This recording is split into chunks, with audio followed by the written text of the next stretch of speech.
নমস্কার, তোমাদের প্রত্যেককে স্বাগত জানাই ক্র্যাক ডাব্লিউবি এক্সাম ইউটিউব চ্যানেলে। তোমাদের সামনেই যে সমস্ত পরীক্ষাগুলো রয়েছে তার মধ্যে অন্যতম দুটো এক্সাম হলো পিএসসি ক্লার্কশিপ এবং পিএসসির আন্ডারে সব থেকে বড় পরীক্ষা ডব্লিউবিসিএস বা ওয়েস্ট বেঙ্গল সিভিল সার্ভিস পরীক্ষা। তো এই দুটি পরীক্ষার জন্য জিকে বা জেনারেল নলেজ থেকে যে সমস্ত প্রশ্নগুলো সম্ভাব্য হতে পারে সেই সমস্ত প্রশ্নের সমাধান নিয়ে আমরা শুরু করতে চলেছি নতুন রূপে চ্যাপ্টার অনুযায়ী এমসিকিউ ক্লাস। তো এই এমসিকিউ ক্লাসের মাধ্যমে তোমরা কি পাবে? দেখো, প্রত্যেকটি চ্যাপ্টার অনুযায়ী এমসিকিউ উইথ এক্সপ্লেনেশন। এবার প্রত্যেকটি বার কি প্রতিটা বিষয়ের সমস্ত চ্যাপ্টার আমরা কভার করবো? Definitely not. যে সমস্ত ইম্পর্টেন্ট চ্যাপ্টার গুলো বিশেষ করে তোমাদের ক্লার্কশিপ পরীক্ষায় আসতে পারে, আমাদের মেন ফোকাস থাকবে সেটাই। তো ক্লার্কশিপ পরীক্ষায় খুব বেশি টাফ কোয়েশ্চেন হয় না, একদম জেনারেল কোয়েশ্চেন হয়। সেই সমস্ত জায়গাগুলো কভার আপ করার চেষ্টা করব আমরা এই ক্লাসের মাধ্যমে, এই সিরিজের মাধ্যমে। তো আজকের আমাদের প্রথম ক্লাস চ্যাপ্টার অনুযায়ী এমসিকিউ ক্লাসের প্রথম ক্লাস হচ্ছে মুঘল সাম্রাজ্য, অর্থাৎ মুঘল এম্পায়ার থেকে যত ধরনের প্রশ্ন তোমাদের হতে পারে, যে সমস্ত বেসিক্স কোয়েশ্চেন গুলো আছে সেই সমস্ত কোয়েশ্চেনের সমাহার নিয়ে আজকের আমাদের এই ক্লাস। তো আশা করব প্রত্যেকের ক্লাসটা ভালো লাগবে, বাট তোমাদেরকে একটা বিষয় করতে হবে, কি ধৈর্য সহকারে ক্লাসটাকে প্রথম থেকে শেষ পর্যন্ত দেখতে হবে। আর 2 নম্বর হচ্ছে গুরুত্বপূর্ণ পয়েন্ট তোমাকে ইম্পর্টেন্ট গুলো নোট ডাউন করতে হবে, কারণ পরীক্ষার আগে ক্লার্কশিপের আগে তুমি যদি কুইকলি রিভিশন করতে পারো সেই জন্য তোমাকে এই নোটগুলো কিন্তু হেল্প করবে। তো চলো আজকের ক্লাসটা আমরা শুরু করি। মুঘল এম্পায়ার থেকে আমরা দেখে নেব। তোমরা প্রত্যেকেই জানো ইতিমধ্যে পিএসসি ক্লার্কশিপ পরীক্ষায় সব থেকে বেশি ওয়েটেজ থাকে কোশ্চেনের জিকে থেকে।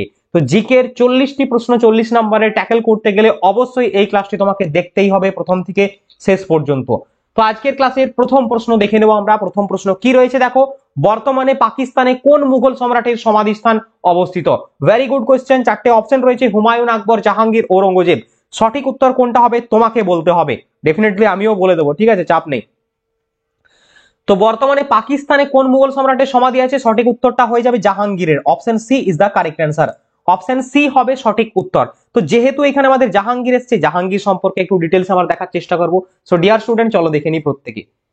প্রথমে কি বলছে, জাহাঙ্গীর ছিলেন চতুর্থ মুঘল সম্রাট, যিনি 1605 থেকে 1627 সাল পর্যন্ত শাসন করেছিলেন। সব থেকে আরো একটা যে ইম্পর্টেন্ট, তোমরা হচ্ছে এই যে এক্সপ্লেনেশন বা এডিশনাল ইনফরমেশন পাবে এইগুলোকে ট্রাই করবে মনে রাখার, বারবার দেখার, নোট ডাউন করার। জাহাঙ্গীর কততম মুঘল সম্রাট ছিলেন? চতুর্থ মুঘল সম্রাট ছিলেন। 1 নম্বর কোশ্চেন হয়ে গেল। কত সাল থেকে কত সাল পর্যন্ত জাহাঙ্গীর শাসন করেছিলেন মুঘল সাম্রাজ্যের ইতিহাসে? 1605 থেকে 1627 সাল পর্যন্ত। দুটো কোশ্চেন হয়ে গেল। নেক্সট দেখো, জাহাঙ্গীরের সমাধিস্থান পাকিস্তানের লাহোরের শাহদারাবাগে অবস্থিত। কোথায়? পাকিস্তানের লাহোরের শাহদারাবাগে অবস্থিত। জাহাঙ্গীরের প্রকৃত নাম ছিল সেলিম। সেলিম কার প্রকৃত নাম ছিল? প্রশ্ন করতেই পারে। জাহাঙ্গীরের প্রকৃত নাম ছিল সেলিম। তিনি ন্যায় বিচারের জন্য ন্যায়ের শৃঙ্খল বা জঞ্জির ই আদল পরিবর্তন করেন। তোমাকে কোশ্চেন করবে জঞ্জির ই আদল কার আমলে এসেছিল? সঠিক উত্তরটি হয়ে যাবে জাহাঙ্গীর। নেক্সট দেখো, জাহাঙ্গীর পঞ্চম গুরু অর্জুন দেবকে মৃত্যুদণ্ড দেন। মোস্ট ইম্পর্টেন্ট, পরীক্ষাতে বহুবার এসছে। ঠিক আছে, আজকের ক্লাসটা আমি চাই প্রচুর প্রচুর পরিমাণে শেয়ার হোক এবং 1K লাইক আমরা অবশ্যই চাইবো যাতে এটা হয়। ওকে, তো প্রত্যেকে লাইক করবে যারা দেখছো। যারা নতুন দেখছো তারা বুঝতে পারছো না, আমাদের বিএসসি মিসলেনিয়াস বা আগের যে সমস্ত পরীক্ষার ক্লাস করেছে সেই ক্লাসগুলো দেখে নিও যে কিভাবে আমাদের ক্লাস করানো হয়। ওকে, তিনি 1611 সালে আলীকুলি বেগের পত্নী মেহেরুন্নিসাকে বিয়ে করেন এবং তার নাম রাখেন নূরজাহান। তোমাকে কোশ্চেন করবে নূরজাহান কার স্ত্রী ছিল, কোন মুঘল সম্রাটের স্ত্রী ছিল? সঠিক উত্তরটি হবে জাহাঙ্গীর। ওকে, চলো নেক্সট পরবর্তী আমরা দেখে নেব। আরো রয়েছে, নূরজাহান শব্দের অর্থ হলো জগতের আলো এবং জাহাঙ্গীরের রাজত্বকালে ইস্ট ইন্ডিয়া কোম্পানির প্রতিনিধি হয়ে 1608 সালে ক্যাপ্টেন হকিন্স তার দরবারে আসে। তোমরা বিগত বছরের প্রশ্নপত্র যদি ঘাঁটতে জানো বা দেখেছো তাহলে দেখবে যে এই ধরনের প্রশ্নগুলোই বারবার আসে। কি আসে স্যার? যে ক্যাপ্টেন হকিন্স বা উইলিয়াম হকিন্স কার দরবারে এসেছিলেন? মুঘল সম্রাটের দরবারে। সঠিক উত্তরটি হবে জাহাঙ্গীর দরবারে। কেন এসেছিল? কারণ ইংরেজ ইস্ট ইন্ডিয়া কোম্পানির প্রতিনিধি হয়ে এসেছিল বাণিজ্য করার জন্য, পারমিশন নিতে। ওকে, 1605 সালে স্যার টমাস রো রাজা জেমসের প্রতিনিধি হয়ে জাহাঙ্গীরের দরবারে এসেছিল। কে কার আমলে এসেছিল? দেখবে ইতিহাসে এইখান থেকে প্রশ্ন হয়। তাহলে 1600 সালে টমাস রো এসেছিল জাহাঙ্গীরের দরবারে, এটাও কিন্তু মনে রাখতে হবে। নেক্সট পরবর্তী প্রশ্নে আমরা যাব। পরবর্তী প্রশ্ন তোমাদের বলছে, নিম্নলিখিত ব্যক্তিদের মধ্যে কে আকবরের নবরত্ন ছিলেন না? 4টে অপশন রয়েছে, রাজা মান সিং, আবুল ফজল, রাজা টোডরমল, রানা অমর সিং। আকবরের নবরত্ন বা 9 জুয়েল। তো এই নবরত্ন জানতে গেলে তোমাকে আগে জানতে হবে নবরত্ন লিস্টটা, তারপরে তুমি বলতে পারবে যে কে ছিলেন না। বাট তোমাকে পরীক্ষায় প্রশ্ন করলে তুমি পারবে না, কারণ তুমি পড়োনি। তাহলে এই যে ক্লাসটা আমার করছো এখন জেনে যাবে। সেক্ষেত্রে প্রথমে সঠিক উত্তরটা আগে দেখে নাও, তারপরে তোমাদের ডিটেলস আমি বলে দিচ্ছি। দেখো, রানা অমর সিং, রানা অমর সিং অপশন ডি হবে সঠিক উত্তর। ইনি হচ্ছেন আকবরের রাজসভায় নবরত্ন ছিলেন না। বাকি রাজা মান সিং, আবুল ফজল, রাজা টোডরমল এনারা কিন্তু নবরত্নের তালিকায় ছিলেন। স্যার কারা কারা ছিলেন একটু দেখিয়ে দিন না। অবশ্যই দেখাবো। আকবরের নবরত্ন দেখে নাও প্রত্যেকে। আব্দুল রহিম খান, তাদের যে সমস্ত পোর্টফোলিও বা মিনিস্ট্রিটা ছিল সেটাও কিন্তু তোমাকে জানতে হবে। আব্দুল রহিম খান বাবরনামা তুর্কি ভাষায় রচনা করেছিলেন। তোমাকে কোশ্চেন করতে পারে বাবরনামা তুর্কি ভাষায় কে রচনা করেছিলেন? আব্দুল রহিম খান। তাকে খান এ খানা উপাধি দেওয়া হয় দেন আকবর। তাহলে খান এ খানা উপাধি কে প্রদান করেছিলেন? আকবর। কাকে প্রদান করেছিলেন? আব্দুল রহিম খানকে। নেক্সট দেখো, আবুল ফজলও নবরত্নের তালিকায় ছিল। আবুল ফজল কে ছিল? আকবরনামা এবং আইনে আকবরের রচয়িতা। কোশ্চেন হয় দেখবে তোমরা যে আকবরনামা এবং আইনে আকবরের রচয়িতা কে? উত্তরটি হতো আবুল ফজল। তুমি কোনো না কোনো পরীক্ষায় ভুল করে এসছো বা পারোনি, বাট এইবারে তুমি পেরে যাবে। ওকে, নেক্সট দেখো বীরবল। বীরবলের আসল নাম মহেশ দাস। তোমাকে প্রশ্ন করবে বীরবলের আসল নাম কি? উত্তরটি হবে মহেশ দাস। মহেশ দাস কার নাম ছিল? বীরবলের নাম ছিল। তিনি আকবরের বিদূষক ছিলেন। তোমাকে কোশ্চেন করতে পারে বীরবল আকবরের নবরত্নের তালিকায় একজন ছিলেন বিখ্যাত, চারটে অপশন দিয়ে দিল, তার মধ্যে সঠিক উত্তরটি হয়ে যাবে বিদূষক। ওকে, এইভাবে পড়াশোনা করতে হবে তোমাকে। নেক্সট দেখো, রাজা মান সিং হলদিঘাট এবং আফগানদের বিরুদ্ধে যুদ্ধে তিনি আকবরের সেনাপতি ছিলেন। রাজা মান সিং কার সেনাপতি ছিলেন? আকবরের সেনাপতি ছিলেন। নেক্সট দেখো তানসেন, একদম ইম্পর্টেন্ট। তানসেন কিন্তু আমাদের বিষ্ণুপুর ঘরানার উপস্থাপক ছিলেন আকবরের দরবারে। প্রধান সঙ্গীতকরা মানে সঙ্গীতকার ছিলেন তানসেন। তাকে সঙ্গীত সম্রাট বলা হয় আকবরের দরবারে। নেক্সট আরো রয়েছে চারজন, প্রত্যেকে দেখে নাও একটু অবশ্যই, ঠিক আছে। টোডরমল, ফৈজি, আবুল মোল্লাদ পিয়াজ এবং ফকির আজিউদ্দিন। টোডরমলটা বারবার পরীক্ষাতে আসে। টোডরমল কে ছিলেন ভূমি রাজস্ব ব্যবস্থার প্রবর্তক। এছাড়াও ছিলেন ফৈজি, মোল্লাদ পিয়াজ ও ফকির আজিউদ্দিন। এই ফৈজি নিয়ে কিন্তু আমাদের কোশ্চেন আছে, অবশ্যই পরবর্তী কোশ্চেন আমরা দেখতে চলেছি। চলো নেক্সট, পরবর্তী কোশ্চেন, আকবরের রাজত্বকালে মুঘল আমলের রাজস্ব ব্যবস্থাকে কি বলা হতো? ইকতা, জাবতি বা জাবত, ঘারি এবং চারাই। দেখো চারটে অপশনের মধ্যে সঠিক উত্তরটা তোমাকে নির্বাচন করতে হবে। এবং মুঘল আমলে আকবরের সময় বিশেষ করে যে ভূমি ব্যবস্থা ছিল সেটাকে বলা হতো জাবতি বা জাবত। অপশন বি হবে সঠিক উত্তর। প্রত্যেকে খুব মনোযোগ সহকারে দেখবে, একটা প্রশ্নেও বাদ যাবে না এখানে। এখান থেকে তুমি যদি করে যাও ডেফিনেটলি যে কোনো এক্সামে, আমি শুধু পিএসসি ক্লার্কশিপ, আমি শুধু পিএসসি ডাব্লিউবিসিএস পরীক্ষা বলছি না, যে কোনো এক্সাম তুমি দাও সেখানেই হেল্প করবে। বাট আমাদের ডেডিকেটেডলি এই ক্লাসগুলো কার জন্য? ক্লার্কশিপ এবং ডাব্লিউবিসিএস পরীক্ষার্থীদের জন্য। বাট সমস্ত পরীক্ষার্থীরা ইউজ করতে পারবে দিস কন্টেন্ট। ওকে, তো জাবতি বা জাবত হবে সঠিক উত্তর। এরপরে আমরা দেখে নেবো, একটু ডিটেলসে জানার চেষ্টা করব। দেখো যদি আমরা দেখি এখানে আকবর সম্পর্কে, কারণ দেখো আকবরের অনেক কোশ্চেন আসছে, তাহলে আকবর সম্পর্কে আমাকে ডিটেলসে একটু জেনে নিতে হবে। 1500 আকবর ছিলেন কে? আকবর ছিলেন মুঘল যুগের অন্যতম একজন পরাক্রমশালী সম্রাট এবং আকবর ছিলেন তৃতীয় মুঘল সম্রাট। এই যে ক্রোনোলজিক্যাল অর্ডার, এটা আশা করি প্রত্যেকে জানো, বাবার হইলো আবার জোর সারিব ওষুধে। তাহলে ক্রোনোলজিক্যাল অর্ডার আর আমাকে সাজাতে হবে না আশা করছি, এটা প্রত্যেকেই ক্লাস 10-এ পড়ে এসছো এবং বেসিক 10-এর হিস্ট্রি কম বেশি সকলেই পড়েছো, whatever they are science or arts no matter, ঠিক আছে। নেক্সট দেখো, তাঁর রাজত্বকাল 1556 থেকে 1605 সাল। তাহলে আকবর কত সময় শাসন করছিল? 1556 থেকে 1605 সাল পর্যন্ত। 1556 সালে 13 বছর বয়সে অভিষেক হয় তার। অভিষেক হয় মানে রাজ্যাভিষেক হয়। তাহলে তোমাকে কোশ্চেন করতে পারে আকবর কত বছর বয়সে সিংহাসনে বসে গো, বলতে পারবে তুমি? হ্যাঁ স্যার পারবো, কারণ আমাকে স্যার শিখিয়েছিলেন। কত বছর বয়সে? 13 বছর বয়সে আকবর সিংহাসনে বসেন। তাহলে 13 বছর বয়সে তিনি নাবালক ছিলেন। তাহলে নাবালককে সাহায্য করবে কে? একজন লোক ছিল, লোকটার নাম কি? বৈরাম খান। নাবালক কে এখানে? নাবালক হচ্ছে আকবর। আকবরকে সাহায্য করতো কে? বৈরাম খান। ওকে, পরবর্তী দেখো 1564 সালে তিনি অমুসলিমদের উপর আরোপিত জিজিয়া কর বাতিল করে। জিজিয়া কর কে বাতিল করেছিল? ডাইরেক্ট প্রশ্ন হয় পরীক্ষাতে, দেখবে এনি এক্সাম তোমরা যে কোনো পরীক্ষাতে দেখো জিজিয়া কর কে বাতিল করে? উত্তরটি হবে আকবর। তোমরা এখান থেকে শিখে নিলে, খাতায় লিখে নিলে, আর ভুলবে না কোনোদিন। চলো নেক্সট, আকবর তার প্রশাসনে মনসবদারি চালু করেছিলেন। রিসেন্টলি তোমাদের মিসলেনিয়াস পরীক্ষা এসেছিল, মনসবদারি প্রথা কে চালু করেন? আকবর হয়ে যাবে সঠিক উত্তর। স্যার মনসব শব্দের অর্থ কি বলতে পারেন? অবশ্যই বলতে পারি, কারণ মনসব শব্দের অর্থ হচ্ছে পদমর্যাদা এবং আকবর কিন্তু এই মনসবদারি প্রথা চালু করেছিলেন। দেখো ইতিহাস মোস্ট ইম্পর্টেন্ট একটা টপিক, যে কোনো পরীক্ষাতে প্রশ্ন হয়। তোমাকে চ্যাপ্টার ওয়াইজ আমি এখানে করিয়ে দেবো ক্লাসগুলো। ডেফিনেটলি তুমি কিন্তু 100% তুমি এখান থেকে কমন পাবে। কারণটা বলছি, কারণ এই সমস্ত জায়গা থেকেই প্রশ্ন হয়, আর আমরা সেই সমস্ত জায়গাগুলোকেই তোমাদের কারিকুলাম তৈরি করেছি, যেখানে এই চ্যাপ্টার গুলো নিয়ে আসবো তোমাদের এমসিকিউ ক্লাস। আর প্রশ্নের মান থাকবে যেগুলো বিগত বছরের পরীক্ষায় এসছে, যেগুলো তোমাদের আসতে পারে, সেই সমস্ত বিষয়ের কথা মাথায় রেখে আমাদের ডিজাইন করা হয়েছে এই ক্লাস। ওকে, দেখো আকবরের শাসন আমলে মুঘল আমলের রাজস্ব ব্যবস্থাকে বলা হতো জাবতি বা জাবত। তোমাদের এমসিকিউ আমি দিলাম ওটা। রাজা টোডরমল আকবরের অর্থমন্ত্রী ছিলেন, তিনি এই ব্যবস্থা চালু করেন। অর্থমন্ত্রী বা মহিরাষ্ট্র মন্ত্রী ছিলেন রাজা টোডরমল। ওকে, চলো নেক্সট, এটি 10 সালা বন্দোবস্ত নামেও পরিচিত, এটা মনে রেখো। আচ্ছা, পরবর্তী কোশ্চেনে যাওয়ার আগে ছোট্ট করে একটা আপডেট দিয়ে দিই। তুমি যদি পিএসসি ক্লার্কশিপ এবং ডব্লিউবিসিএস পরীক্ষার জন্য প্রস্তুতি নিয়ে থাকো তাহলে তোমার জন্য এই স্লাইডটা মোস্ট ইম্পর্টেন্ট হতে চলেছে। কেন স্যার?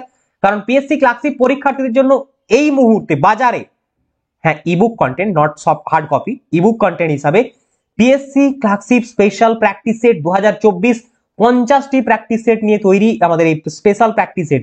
স্পেশাল শব্দটা কেন ইউজ করা হয়েছে? কারণ স্পেশালি এটা ক্লার্কশিপের জন্যই তৈরি করা হয়েছে। মার্কেটে অনেক বই পাবে, ডেফিনেটলি সেই বুকগুলো ভালো, সেই অথাররা ভালো, সেই পাবলিকেশন ভালো, আমি কারো কোনো এখানে সমালোচনা করছি না, বাট সেই সমস্ত বইয়ের একটা ট্রেন্ড দেখবে তোমরা। WP constable, Kolkata police constable, PSC miscellaneous, PSC clerkship, WBCS, খালি কোশ্চেনটা ঘুরিয়ে ফিরিয়ে সেম কোশ্চেন গুলো কম্পাইল করে একটা মার্কেটে বই লঞ্চ করে দিল, দাম রেখে দিল 500 টাকা, ডিসকাউন্ট দিল 50%, দাম হলো 250 টাকা, তুমি কিনে এলে, একটা কোশ্চেনও কমন এলো না, কোনো লাভ দেবে না। তোমাদের জন্য স্পেশালি ক্লার্কশিপ পরীক্ষার জন্য স্পেশাল প্র্যাকটিস সেট লঞ্চ করা হয়েছে, 4000 এমসিকিউ রয়েছে এবং definitely this practice set will help you a lot. Okay, 70% ডিসকাউন্টে তোমরা এই মুহূর্তে পেয়ে যাবে মাত্র 99 টাকার বিনিময়ে। বাড়িতে বসে কোনো প্রিন্ট আউট করার দরকার নেই। ক্লার্কশিপের জন্য এই প্র্যাকটিস সেট সংগ্রহ করে তুমি জাস্ট ওএমআর শিটগুলো শুধু প্রিন্ট আউট করে এনে নিজেকে প্রস্তুতি করো এবং কোশ্চেনগুলো যাচাই করার চেষ্টা করো। ওকে, হোয়াটসঅ্যাপ নাম্বার দেওয়া রয়েছে, একদম ক্লার্কশিপের সিলেবাস অনুযায়ী ডিজাইন করা হয়েছে এই স্পেশাল প্র্যাকটিস সেট। একটু সময় নাও না, স্যার কিছু কথা বলছেন, এটা শুধু দেখো একদম ক্লিয়ার কাট ভাই। ইউটিউবে ফ্রিতে ক্লাস দিচ্ছি, আমারও পেট রয়েছে, আমারও সংসার রয়েছে, ফ্যামিলি রয়েছে, আমাকেও বাঁচতে হবে খেয়ে দিয়ে। তুমি পড়াশোনা করছো চাকরি পেয়ে টাকা ইনকাম করার জন্য, সেই টাকায় আয়েস করার জন্য, এন্টারটেইন করার জন্য, ভালো করে জীবন কাটানোর জন্য। তোমার ওটা উদ্দেশ্য। ডেফিনেটলি সবার একটা জীবনের লক্ষ্য থাকে এবং সবারই মেহনত বা পরিশ্রমের দাম আছে, মূল্য আছে। তোমাকে যদি বলি বিনা পয়সা তুমি চাকরি করবে না। দ্যাটস ওয়াই আমি তোমাদের এই কথাগুলো বলছি এবং এগুলো কাজে লাগবে। আমি তোমাকে কিছু দিচ্ছি, তুমি কিছু পাবে এখান থেকে, তার জন্যই তোমার ইন্টারেস্ট এখানে থাকা উচিত। নেক্সট দেখো, ডব্লিউবিসিএস পরীক্ষার্থী হও বা ক্লার্কশিপ পরীক্ষার্থী হও, যে কোনো পরীক্ষার্থী হও না কেন, একদম তোমরা পেয়ে যাবে কমপ্লিট কারেন্ট অ্যাফেয়ার্স জানুয়ারি 2023 থেকে আগস্ট 2024 পর্যন্ত। কোন রকম উল্টো পাল্টা জিনিস এখানে নেই, এখানে সেগুলোই আছে যেগুলো পরীক্ষায় আসতে পারে এবং মোস্ট ট্রেন্ডিং টপিক রয়েছে এবং সেইভাবে ডিজাইন করা হয়েছে। আশা করব প্রত্যেকে বুঝতে পেরেছো। যারা নিজের ভালোটা নিজে বোঝো তারা অবশ্যই হোয়াটসঅ্যাপ করবে এই ক্লাসটা দেখার পর, ডেফিনেটলি এখন নয় কিন্তু এই ক্লাসটা পুরোটা দেখার পরে। ওকে, চলো নেক্সট পরবর্তী কোশ্চেনে আমরা যাই। নিচের কোন মুঘল সম্রাট সিজদা বা পাইবস বাতিল করেছিলেন? আরে ক্লাস এখন অনেক রয়েছে, চাপ নেই ভাই, অনেক প্রশ্ন রয়েছে, কমপ্লিট ক্লাস থাকবে মুঘল সাম্রাজ্যের ইতিহাস থেকে যে সমস্ত পসিবল এমসিকিউ হতে পারে সমস্ত কিছু রয়েছে। সিজদা এবং পাইবস, এই সিজদা এবং পাইবস কি তুমি জানো? এই সিজদা এবং পাইবস নিয়ে কলকাতা পুলিশের একটা প্রিলিমস এর কোশ্চেন এসেছিল, ডেফিনেটলি অন্য এক্সামও এসছে, ঠিক আছে। সিজদা এবং পাইবস কি স্যার? সিজদা এবং পাইবস হচ্ছে একটা প্রথা। এই সিজদা এবং পাইবস কি? এটা হচ্ছে শাহজাহান চালু করেছিল। সিজদা এবং পাইবস, একটা হচ্ছে রাজার সামনে নতজানু হওয়া, যার নাম হচ্ছে কোনটা? যার নাম হচ্ছে সিজদা, এবং পাইবস মানে হচ্ছে পদচুম্বন, অর্থাৎ সম্রাটের পদযুগলে চুম্বন করা। এই যে প্রথা এটা শাহজাহান চালু করেছিল, অপশন বি হবে সঠিক উত্তর। এবং এটা কত সালে চালু করে? এটা 1636 সালে মুঘল সম্রাট শাহজাহান চালু করেছিলেন। সরি, মুঘল সম্রাট বাতিল করেছিলেন, definitely okay I am sorry, এটা বাতিল করেছিলেন, হয়ে যাবে শাহজাহান। ওকে, তো তোমাদের জন্য আমি এখানে হোমওয়ার্ক ডেফিনেটলি দেবো যে কে চালু করেছিলেন এই সিজদা এবং পাইবস। চলো নেক্সট পরবর্তী কোশ্চেনে আমরা যাব। নিচের কোন ব্যক্তি আকবর প্রবর্তিত দিন ই ইলাহির সদস্য ছিলেন? আকবর প্রবর্তিত দিন ই ইলাহির সদস্য ছিলেন, সঠিক উত্তরটা হবে রাজা বীরবল। অপশন এ হবে সঠিক উত্তর, বীরবল। ওকে, দেখো এখানে আকবর থেকে আরো বেশ কিছু এমসিকিউ আছে, যেরকম আকবরের গৃহ শিক্ষক কে ছিলেন? আব্দুল লতিফ। আকবরের রাজত্বকালে বৈরাম খান তার অভিভাবক ছিলেন। আকবর তীর্থকর এবং জিজিয়া কর বিলুপ্ত করেন, তীর্থকর এবং জিজিয়া কর বাতিল করেছিলেন কে? দেখবে বিগত বছরে প্রশ্ন হয়েছে। সঠিক উত্তরটি হবে আকবর। 1575 খ্রিস্টাব্দে ফতেপুর সিক্রিতে ইবাদতখানা নির্মাণ করেন। 1582 খ্রিস্টাব্দে দিন ই ইলাহি নামক একেশ্বরবাদী ধর্মমতের প্রবর্তন করেন। ওকে, এই সমস্ত পয়েন্ট গুলো না তোমাদের ভালোভাবে দেখতে হবে। নেক্সট আমরা পরবর্তী প্রশ্ন দেখবো, পানিপথের দ্বিতীয় যুদ্ধ কবে সংঘটিত হয়? Most important battle in Mughal history. Okay, সঠিক উত্তরটা হয়ে যাবে তোমাদের অপশন বি, 1556 সালে পানিপথের দ্বিতীয় যুদ্ধ সংঘটিত হয়েছিল। যদি আমরা ডিটেলস একটু দেখার চেষ্টা করি, এখানে অনেকগুলো পয়েন্ট আমাদের সামনে চলে আসবে। কি কি পয়েন্ট স্যার? পানিপথের প্রথম যুদ্ধ কবে হয়? 1526 সালে, বাবর এবং ইব্রাহিম লোদির মধ্যে। পানিপথের দ্বিতীয় যুদ্ধ কবে হয়? 1556 সালে, কার মধ্যে? আকবর এবং আফগান সেনাপতি হিমুর মধ্যে।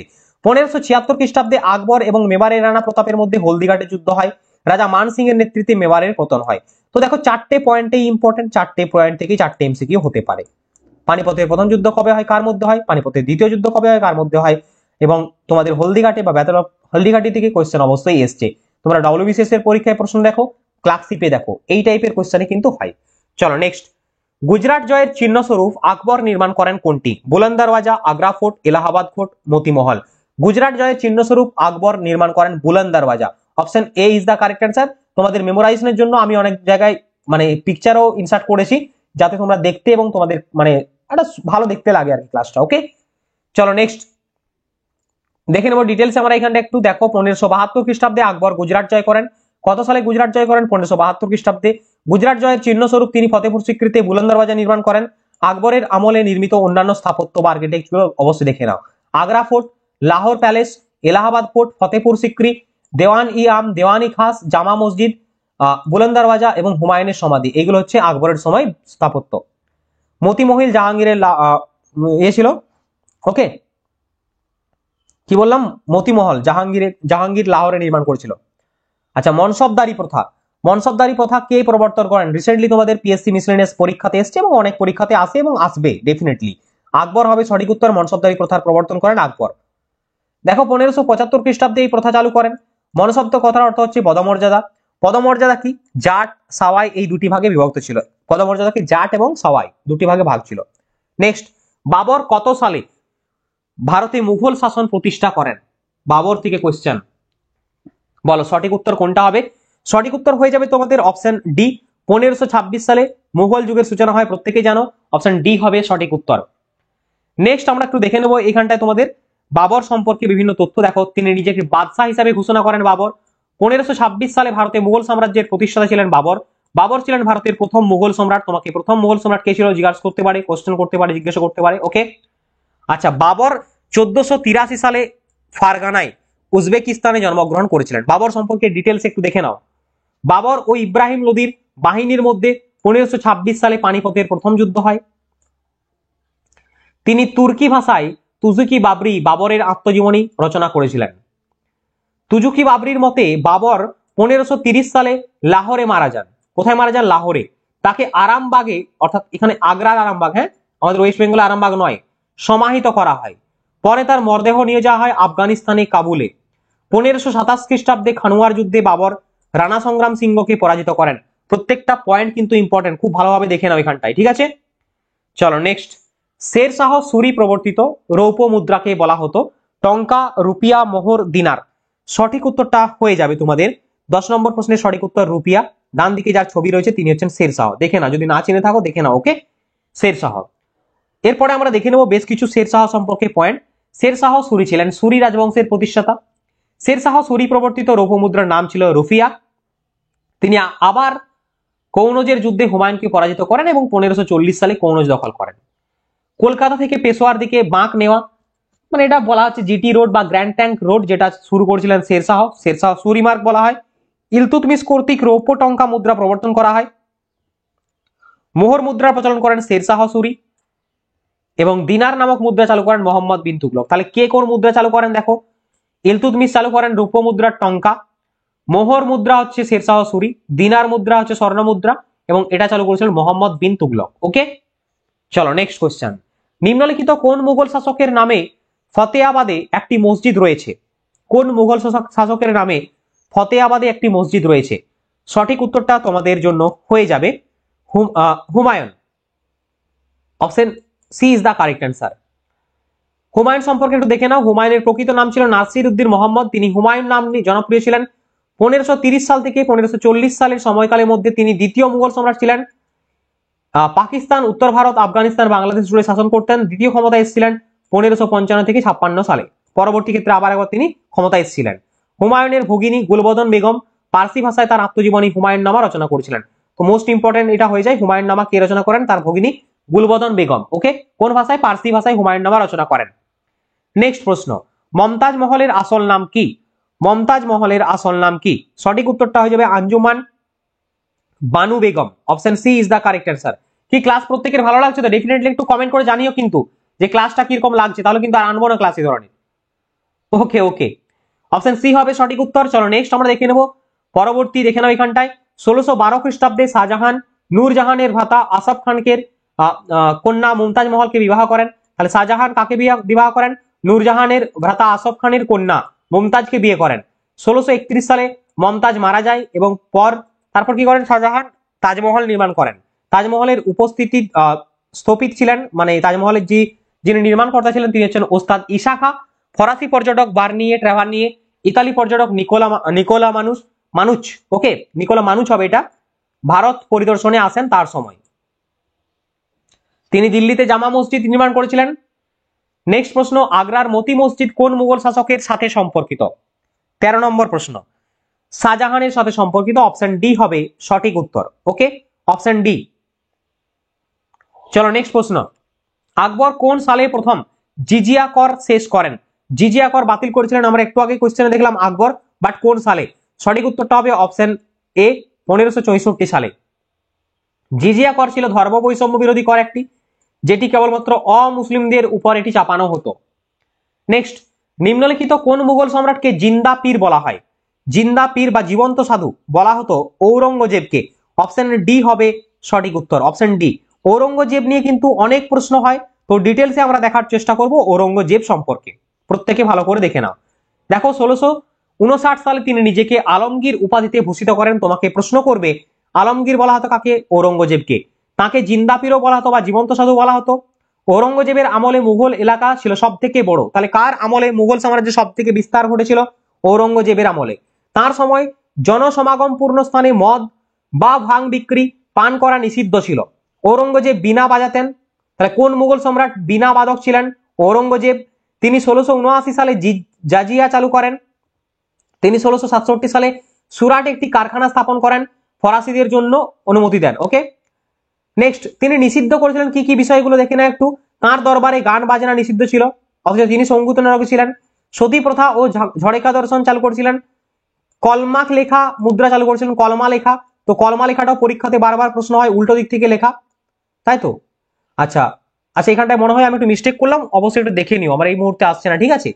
জ্যোতিষশাস্ত্র এবং হস্তরেখা, তুলাদান প্রথা, ঐতিহাসিক যদুনাথ সরকার। এই যে এইখানটা ইম্পর্টেন্ট হয়ে যায় ডিয়ার স্টুডেন্ট। কি হয় স্যার না, দাক্ষিণাত্য ক্ষতয় ঔরঙ্গজেবকে ধ্বংস করেছে, এই উক্তিটি কার? এটা ঐতিহাসিক যদুনাথ সরকারের, এবং কার উদ্দেশ্যে বলেছিলেন? ঔরঙ্গজেবের উদ্দেশ্যে বলেছিলেন, ঠিক আছে। নেক্সট আমরা দেখে নেব তিনি কি কি নির্মাণ করেছিলেন। বিবিকা মাকবারা ঔরঙ্গাবাদ মহারাষ্ট্রে রয়েছে, এটাও প্রশ্ন হয়। মতি মসজিদ যেটা ঔরঙ্গজেব করেছিলেন দিল্লিতে রয়েছে, এবং বাদশাহী মসজিদ লাহোরে, ওকে। চলো নেক্সট প্রশ্ন, নিম্নের কোন মুঘল সম্রাট নবম শিখ গুরু তেগ বাহাদুরকে হত্যা করেছিলেন? দেখবে তোমাদের এই ধরনের প্রশ্নগুলো খুব আসে পরীক্ষাতে। তোমাদের মধ্যে থেকে ক্লাস নিয়ে আসার মধ্যে একটা বিষয়, যেটা এই ক্লাসগুলোর মাধ্যমে তোমরা অবশ্যই ডেফিনেটলি উপকৃত হবে, এবং তোমাদের কাছ থেকে যেটা আমরা চাইবো, একটা লাইক চাইবো, আর ভিডিওটা শেয়ার করতে বলবো তোমার ফ্রেন্ডদেরকে। ধরো তোমার হোয়াটসঅ্যাপে 10 জন ভালো ফ্রেন্ড রয়েছে যারা পড়াশোনা করছে, তাদের 10 জনকে তুমি এই লিঙ্কটা জাস্ট ফরওয়ার্ড করে দেবে, তাহলে তারাও শিখতে পারবে, তুমি আমারও একটা হেল্প করলে, এবং এতে সমাজেরও হেল্প করলে, এবং তুমি একজন গুড হিউম্যান বিং হলে, ওকে, এটাই হচ্ছে উদ্দেশ্য। চলো নেক্সট 16 নম্বর হচ্ছে ঔরঙ্গজেব। অপশন বি হবে সঠিক উত্তর, ঔরঙ্গজেব। আর হ্যাঁ, ইউটিউব থেকে এমন কিছু আহামরি মানে রেভিনিউ জেনারেট হয় না যে এই ক্লাসগুলোর মাধ্যমে বিশাল কিছু হয়ে যাচ্ছে, এটা কিন্তু ভেবো না আবার কেউ। চলো নেক্সট, নাদির শাহ কবে ভারত আক্রমণ করেন? নাদির শাহ 1739 সালে ভারত আক্রমণ করেন, অপশন এ হবে সঠিক উত্তর। পরবর্তী কোয়েশ্চেন, ভারতের শেষ মুঘল সম্রাট কে ছিলেন? ভারতের শেষ মুঘল সম্রাট কে ছিলেন? এই নিয়ে প্রশ্নের কোনো শেষ নেই, বহুবার প্রশ্ন এসেছে, তোমরাও শেষ করে দাও প্রশ্ন এখানে। দ্বিতীয় বাহাদুর শাহ দিয়ে। ভারতের শেষ মুঘল সম্রাট দ্বিতীয় বাহাদুর শাহ। দ্বিতীয় বাহাদুর শাহ সম্পর্কে একটু দেখে নাও এখানে। দ্বিতীয় বাহাদুর শাহর ছদ্মনাম ছিল জাফর। দ্বিতীয় আকবর শাহ রামমোহন রায়কে রাজা উপাধি দিয়েছিলেন। অনেকবার প্রশ্ন আসে দেখবে, রামমোহন রায়কে রাজা উপাধি কে দিয়েছিলেন? দ্বিতীয় আকবর শাহ। তিনি হিন্দু মুসলিমদের একতার জন্য ফুলওয়ালা কি সাহার উৎসব চালু করেছিলেন, ফুলওয়ালা কি সাহার, ওকে। আচ্ছা, মোহাম্মদ শাহ রঙ্গিলা নামে পরিচিত ছিলেন। কোন মুঘল সম্রাট রঙ্গিলা নামে পরিচিত? মোহাম্মদ শাহ, ওকে। নেক্সট প্রশ্ন, মুঘল দরবারের ধারা বিবরণী কোন ভাষায় রচিত হয়েছিল? Very good question, very very important. প্রত্যেকটাই প্রশ্নের পাশে আমি আর ভিভিআই লিখতে পারছি না, তোমরা ভিভিআই লিখে দাও খাতায়, এবং এই ক্লাসটি ডেফিনেটলি তোমাদের কিন্তু ইম্পর্টেন্ট ক্লাস, ওকে। 19 নম্বর প্রশ্নের সঠিক উত্তর ফার্সি ভাষায় হয়ে যাবে সঠিক উত্তর, option D is the correct answer. Mughal দরবারের ধারা বিবরণী লেখা রয়েছে ফার্সি ভাষায়। নেক্সট পরবর্তী কোয়েশ্চেন, নিম্নের কোন ব্যক্তি ফরাসি ভাষায় মহাভারত অনুবাদ করেছিলেন? তো তোমাদের একটু আগে মানে প্রথম দিকে বলেছিলাম যে ফৈজি নিয়ে কোয়েশ্চেন আছে, অপশন বি হবে সঠিক উত্তর, ফৈজি মহাভারতকে ফরাসি ভাষায় রচনা করেছিলেন। নেক্সট, কে কাবুলিয়ত ও পাট্টার সূচনা করেন? মোস্ট ইম্পর্টেন্ট প্রশ্ন হয় এখান থেকে। কাবুলিয়ত ও পাট্টা চালু করেছিলেন, সঠিক উত্তরটি হয়ে যাবে Sher Shah. Option B is the correct answer. Recently কোন একটা এক্সামে দেখবে এসছে। নেক্সট কোয়েশ্চেন, মুঘল সম্রাট মোহাম্মদ শাহ রঙ্গিলার প্রকৃত নাম কি ছিল, যিনি 1719 থেকে 1748 সাল পর্যন্ত শাসন করেছিলেন? সঠিক উত্তরটা হবে রোশন খান। রোশন খান না রোশন আক্তার? রোশন আক্তার। অপশন সি হবে সঠিক উত্তর। পরবর্তী কোয়েশ্চেন তোমাদের স্ক্রিনে তোমাদের জন্য, নিম্নলিখিত কোন ভারতীয় রাজ্য আকবর জয় করতে পারেননি? সঠিক উত্তরটা হবে Assam is the correct answer. Next question, অমৃতসরের স্বর্ণ মন্দির তৈরির সময় কোন মুঘল নেতা শিখদের জমি দিয়েছিলেন? কোয়েশ্চেনের লেভেল দেখছো? বিসিএস দিতে যাচ্ছ না তুমি, ডাব্লিউবিসিএস, কোনো চাপ নেই, এই ক্লাস থেকে হয়ে যাবে জিকে যেগুলো আসছে আসলে, ঠিক আছে? কোনো কোর্স আমাদের নেই ভাই। তো অমৃতসরের স্বর্ণ মন্দির তৈরির সময় কোন মুঘল নেতা শিখদের জমি দিয়েছিলেন? সঠিক উত্তরটা হবে আকবর। অপশন বি হবে সঠিক উত্তর। নেক্সট প্রশ্ন, মুঘল আমলে কোন শহরের নাম ছিল জাহাঙ্গীরাবাদ? জাহাঙ্গীরাবাদ নাম ছিল, সঠিক উত্তরটা হবে কোনটা? ঢাকা। অপশন ডি হবে সঠিক উত্তর। নেক্সট প্রশ্ন, আকবরের মায়ের নাম কি ছিল? আকবরের মায়ের নাম ছিল হামিদা বানু। Option C. পরবর্তী কোয়েশ্চেন, শাহজাহান পুত্র সুজা কোথাকার সুবেদার নিযুক্ত ছিলেন? শাহজাহান পুত্র সুজা ছিলেন বাংলার সুবেদার। অপশন এ হবে সঠিক উত্তর। নেক্সট, বাবরকে দিল্লি আক্রমণের জন্য কে আমন্ত্রণ জানান? বাবরকে দিল্লি আক্রমণের জন্য আমন্ত্রণ জানান দৌলত খান Lodi. Option C is the correct answer. পরবর্তী কোয়েশ্চেন, কোচবিহার কার আমলে মুঘল সাম্রাজ্যভুক্ত হয়? মোস্ট ইম্পর্টেন্ট কোয়েশ্চেন, সঠিক উত্তরটা হবে ঔরঙ্গজেবের আমলে। Option A is the correct answer. Cooch Behar ঔরঙ্গজেবের আমলে সাম্রাজ্যভুক্ত হয় মুঘলদের। নেক্সট প্রশ্ন, যে যুদ্ধে হুমায়ুনকে পরাজিত করে শের শাহ দিল্লি দখল করেন সেটি হচ্ছে কনৌজের যুদ্ধ। Option A is the correct answer. তো ডিয়ার স্টুডেন্ট অ্যান্ড অ্যাসপিরেন্ট, এই ছিল আমাদের ক্লাস আজকের। আশা করব প্রত্যেকের ক্লাসটা ভালো লেগেছে। কমপ্লিট প্লেলিস্ট আমাদের রয়েছে স্ট্যাটিক জিকের উপরে। হ্যাঁ, স্ট্যাটিক জিকের কমপ্লিট প্লেলিস্ট রয়েছে সমস্ত পরীক্ষার উপযোগী, বিশেষ করে পিএসসি ক্লার্কশিপকে টার্গেট করে। একদম তোমরা সমস্ত যে সমস্ত টপিকগুলো স্ট্যাটিক জিকে থেকে ইম্পর্টেন্ট হয়, স্ট্যাটিক জিকের ইম্পর্টেন্স তোমরা জানো, কারণ সেখানে অনেকগুলো প্রশ্ন এখান থেকেই আসে। তাই অবশ্যই স্ট্যাটিক জিকে তোমাকে কভার আপ করতে হবে। জিকে যেগুলো দিচ্ছি সেগুলো পড়লেই হয়ে যাবে তোমাদের। তো অবশ্যই ক্লাসগুলো ফলো করো, লিঙ্ক ডেসক্রিপশনে দেওয়া রয়েছে, আমাদের টেলিগ্রাম গ্রুপে যুক্ত হয়ে যাবে। এছাড়াও যারা এখনো পর্যন্ত ভাবছো যে আমি কি করব, special practice set current affairs তোমাদের বললাম রয়েছে, যারা নিতে ইচ্ছুক অবশ্যই সংগ্রহ করতে পারো, হোয়াটসঅ্যাপ নাম্বার দেওয়া রয়েছে। এছাড়াও আমাদের রয়েছে স্ট্যাটিক জিকের কমপ্লিট হ্যান্ড রিটেন বাংলা ভাষায় নোটবুক, সমস্ত পরীক্ষার উপযোগী। এটি ডাব্লিউবিসিএস হতে পারে, এটি ক্লার্কশিপও হতে পারে, এটি মিসলেনিয়াস হতে পারে, ডব্লিউপি কনস্টেবলও হতে পারে, আবার কলকাতা পুলিশও হতে পারে, রেলও হতে পারে, এসএসসি হতে পারে। কোন পরীক্ষার নামটা বলবো? স্ট্যাটিক জিকে সব জায়গায় আছে, সব পরীক্ষার জন্য ইম্পর্টেন্ট। এছাড়াও আমাদের পিএসসি এবং পুলিশের এক্সামের জন্য ফোকাস করে ডেডিকেটেডলি লঞ্চ করা হয়েছে জিকের উপর 1550 প্লাস এমসিকিউ এবং 5000 one liner last minute suggestion বুক। এই বুকটি তোমাকে হেল্প করবে। এখন থেকে সংগ্রহ করে নাও, পরীক্ষার আগে তাড়াহুড়ো করে কোনো লাভ নেই। 200-300 টাকা খরচা করলে তুমি পড়াশোনাটা বেটারলি করতে পারবে, এবং এটা কিন্তু এমন কিছু আহামরি প্রাইস নেই। এই মুহূর্তে সব থেকে বেশি ডিসকাউন্ট চলছে। অবশ্যই হোয়াটসঅ্যাপ নাম্বার দেওয়া রয়েছে, যোগাযোগ করে সংগ্রহ করে নিতে পারো। আর আমাদের টেলিগ্রাম গ্রুপ রয়েছে, টেলিগ্রাম গ্রুপের লিঙ্ক ডেসক্রিপশনে দেওয়া থাকবে, প্রত্যেকে যুক্ত হবে, কারণ এটা ম্যান্ডেটরি বলবো। হ্যাঁ, টেলিগ্রামে যুক্ত থাকলে তুমি কি কি পাবে দেখো বেনিফিট। ক্লাস আপডেট পাবে সঠিক সময়ে, 2 নম্বর তুমি প্রত্যেকদিন কুইজ পার্টিসিপেশন করতে পারবে, 3 নম্বর তুমি ফ্রিতে অনেক কিছু পিডিএফ পাবে, 4 নম্বর তুমি পরীক্ষা সংক্রান্ত আপডেট পাবে। এছাড়াও মেনি মোর থিংস তুমি সেখান থেকে কিন্তু পেয়ে যেতে পারো। তো অবশ্যই টেলিগ্রামে যুক্ত হও। ক্লাস কেমন লাগলো জানিও। আজকের ক্লাসে এতটাই, দেখা হচ্ছে নেক্সট চ্যাপ্টার ওয়াইজ এমসিকিউ সিরিজে। ততক্ষণ প্রত্যেককে ধন্যবাদ। বন্দে মাতরম, জয় হিন্দ।